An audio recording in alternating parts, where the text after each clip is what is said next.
Hey everybody, Scoutcrafter here again. Today we have a beautiful Barcalo N-12 wrench and a little bit of a rant, so let's get to it. Okay, years ago, before the advent of computers and things like that, tool makers would generally carve out a piece of wood and determine what kind of tool they wanted to make. And when you do that, you can get the feel of the tool itself. Afterwards, when they made a prototype like this would be called a plug. It's basically carved out of wood, and what they would do is they would take this plug and they would make a cast iron or pour a mold and make a metal a mold of the tool, and this way they could feel the weight if they had to remove some weight, but they could feel the handle and how it feels in the hand. And this was a far superior way of making a tool using a hand-carved plug. Now, if you were lucky enough to have a prototype, it was very easy because they would bring it to the research and development or the designers, and they would pick out finishes like, you know, remember the old surface comparator, and you would say, okay, this finish is equivalent to a 63p, and another thing that they would use is a radius gauge.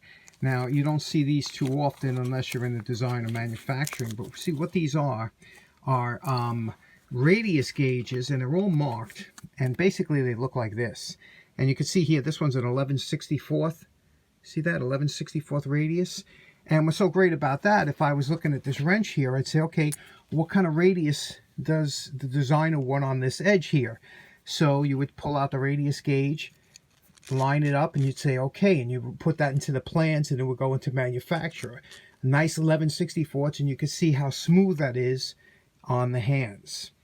Now here I picked out some old-timey wrenches, and I want you to notice, what's the first thing you notice on all these wrenches is that the handles, you notice all the radiuses on and how wide the handle is, because these were done with prototype models. And when you make a wrench out of a prototype model, you know, you could see and feel it and stuff, and you know how comfortable a wrench will be. And you notice how wide all these are, because you know, when you were going to put any torque or pull on this, you wanted something to disperse the pressure on your hand, and that's why these are so wide. Look how wide they are and comfortable. You could see it, you can just feel it.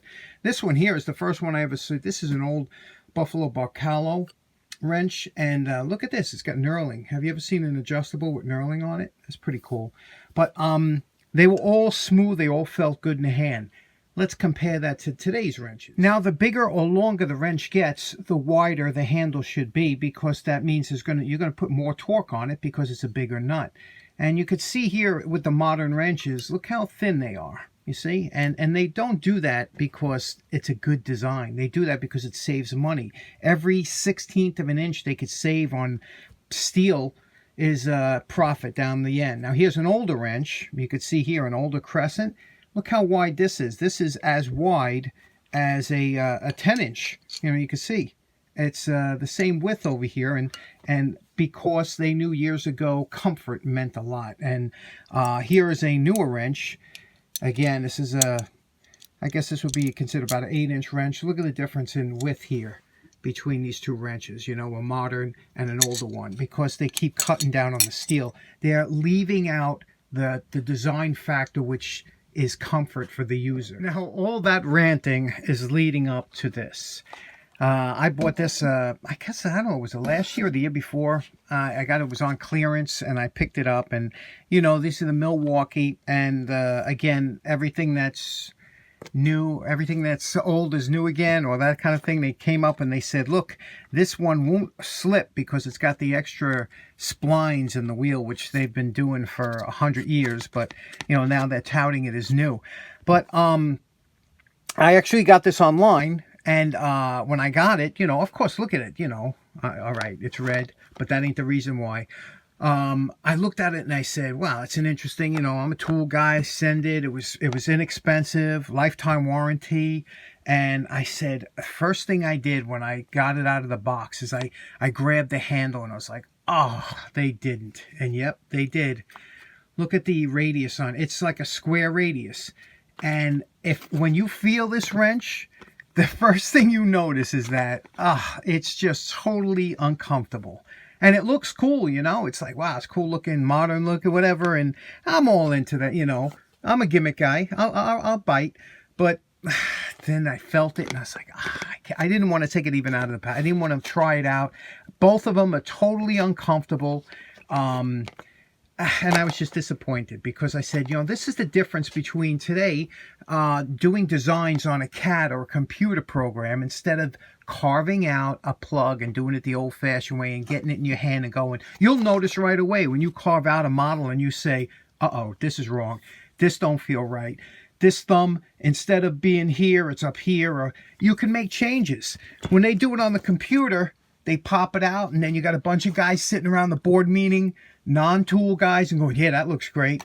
Yeah, and that's why this is the rant for today. So for today's project, for the first project of the 2019, we are going to do this beautiful Buffalo Barcalo wrench, and with the knurling on it, you know.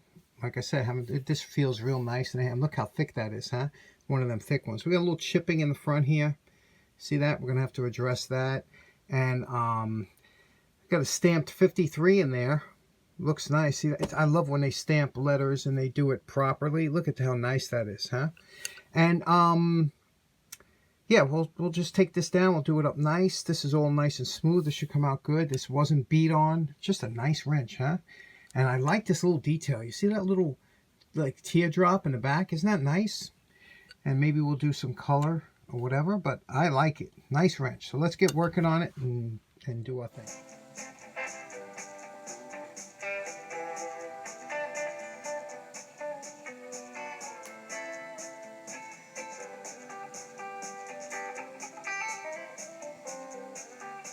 Okay, here we are at a post-wire brush evaluation, and you could see, you know, we have some staining and things like that. That all staining will have to, there's no way you can just buff that out. I mean, if you want this, and it did come polished from the factory, but over the years you get some staining. But if you look closely here, you'll see some, this is why we do the wire brushing, because you can really see some things. Now, remember, when you hold a wrench, a lot of times you're holding it here. A lot of your hand oils, your sweat, things like that. This is where you'll get your most corrosion, and you can see here. You can see the pitting. Look at all that deep pitting right there. See that? That happened from, that's where basically your thumb was, or you know, that's where the oil and sweat from your hands are. So we're going to have to address that there. Can't take it down too much, but... And the rest of it looks pretty decent. We do have some more pitting up here, see? Right there we have some more pitting, and, you know, these are little things that show up with the wire brush, you know, rather than... And there's obviously some chips and things like that over the year, but this is an older wrench, you know. It's older than all of us, probably. So, let's get started.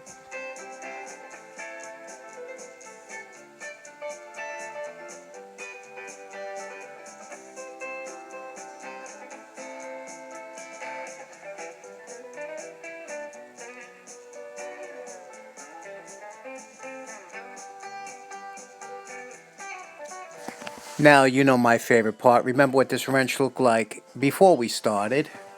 And we are calling this wrench finished.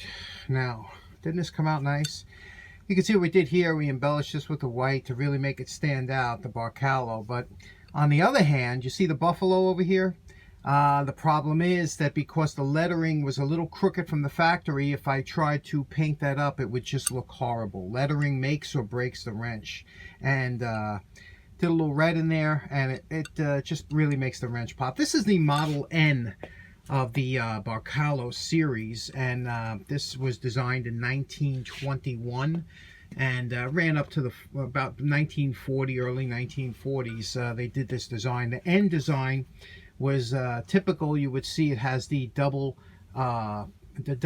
embellishments here with this in the middle, and it also has that teardrop design in the back.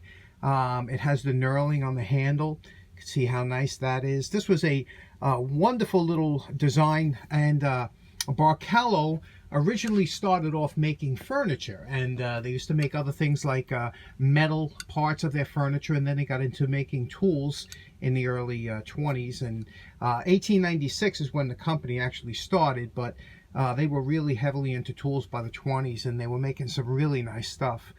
They had great designers, and they were the first to use like different finishes like chrome plating and things like that. And you know, their wrenches are, I was actually turned on by Barcalo only a few years ago. My a fellow scout leader by the name of Brent, he told me, he says, "Do you have any Barcalo wrenches?" I didn't even hear of them, so I had to do a little history and how to get a few. But this is the N series, and I do like the N series. It is a nice looking wrench, isn't it? Polished everything out here. Everything is just smooth everything out. As you know, we polished the pin and then put a little thread lock in there, and it's just beautiful. I don't think this wrench had hardly any use. You could tell by the knurling. It's super crisp and nice. We left all the jaw very close to what it was brand new, so there was nowhere, no mushrooming. And remember over here, it had that bad pitting. The pitting's all gone. Took all that out. Everything looks nice on the wrench. And again, I love this knurling on here. It's just such a nice feeling wrench. Buffalo Barcalo N series. This is the N-12, obviously, because it's 12 inches long. They made an N8, N6, things like that for the whole series. Let's try this wrench out and show you how it works. Okay, we're going to test it out. We have the nut tester on here.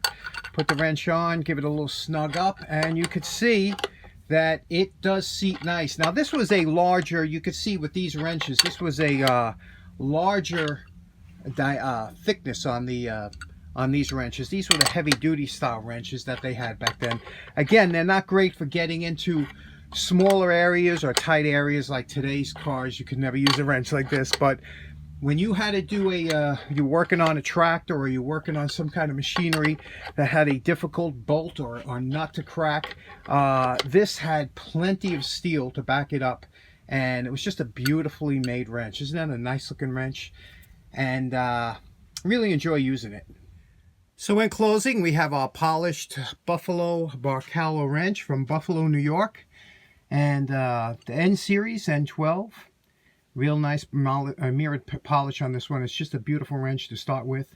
Again, with the knurled handles. I hope you enjoyed this restoration. It was a lot of fun. And take care. Have a nice day. Bye-bye.